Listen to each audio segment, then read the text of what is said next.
शिर्डी येथे साईबाबांच्या दर्शनासाठी येत असलेल्या साईभक्त भाविकांना श्री साईबाबा संस्थानचे नवीन दर्शन रांगेत लाडू प्रसाद उपलब्ध झाला पाहिजे या हेतूने आणि साई भक्तांच्या सोयीसाठी गुरुवार दिनांक 30 मे रोजी लाडू प्रसाद विक्री काउंटरचे उद्घाटन मुख्य कार्यकारी अधिकारी गोरक्ष गाडीलकर यांच्या हस्ते करण्यात आले।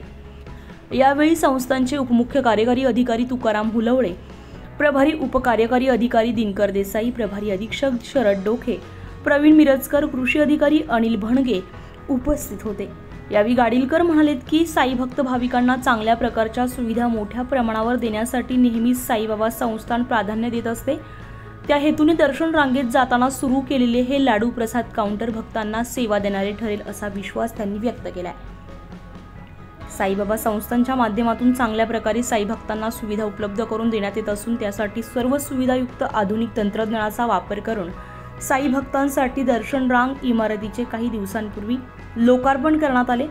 त्या ठिकाणी लाडू प्रसाद काउंटर सुरू केल्यामुळे साई भक्त भाविकांना प्रसाद लाडू खरेदी करण्यासाठी धावपळ करावी लागणार नाही, हा हेतू हे काउंटर सुरू करण्यामागे असल्याचं त्यांनी यावेळी सांगितलंय।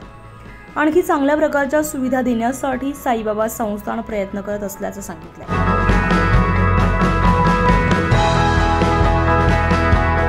उत्तर महाराष्ट्र लाईव्हसाठी किशोर पाटणी, शिर्डी।